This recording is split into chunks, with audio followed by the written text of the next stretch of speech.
So my name is Dean Butler, D-E-A-N-B-U-T-L-E-R, and I played the character of Almanzo Wilder, A-L-M-A-N-Z-O, Wilder, W-I-L-D-E-R, and I played the character from 1979 to 1983. You know, I loved working with with all the people that we worked with. Obviously, Michael Landon was an unforgettable guy to work with. I had an experience with him one time where we were doing in an episode called Laura Ingalls Wilder, where, you know, Almanzo buys the land and a guy up the river dams it. And so the water is cut off and his crops can't be watered and the crops die. And now, I don't think that would have actually happened necessarily in Minnesota because you just need the rain. But okay, we're playing riparian rights, but we were doing this little fight in the barn where I'm supposed to lunge at the guy I'm upset, and lunge at the guy who cut off the water. And Michael's supposed to come up behind me and grab me and pull me off of him. And I got really into it. And so the first time I was really struggling, and Michael said, "Don't struggle.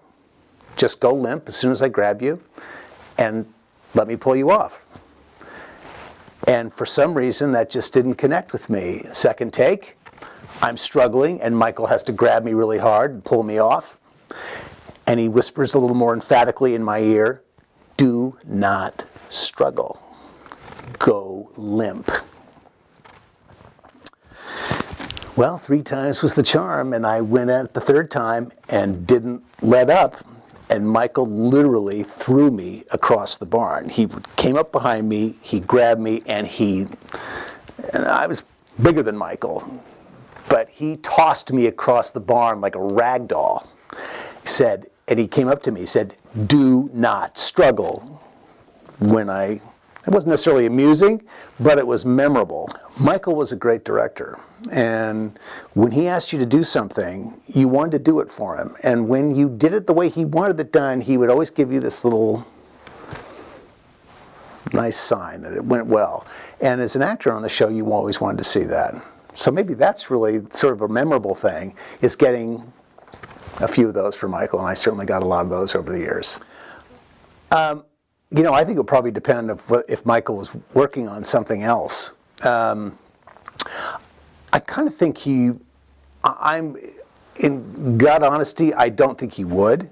And it wouldn't be for any disrespect. I think bringing Michael to an event like this logistically would be a huge challenge. The security issues that Michael would have required, I mean, it would have taken entourages of people to protect him from crowds, because the crowds would have just exploded. It would have been, you wouldn't have had 2,500 people in town, you would have had 25,000 people in town, and I think that could have been a real problem. So I think Michael was very conscious of what his power was. He knew he had a massive audience, and I don't think he would have encumbered the event with the pressure of that. This is my 4th, maybe 5th time in Walnut Grove. I've always loved coming to Walnut Grove. I've come here a number of times to shoot documentary elements for different things that I've worked on.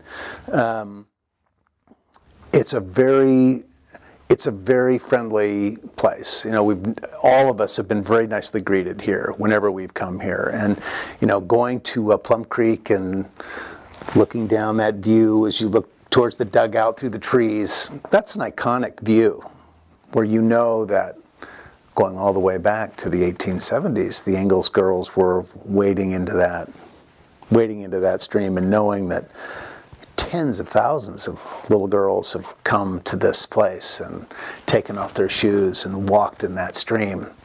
You know, it's pretty powerful. This material resonates beautifully for people, you know, and it's timeless.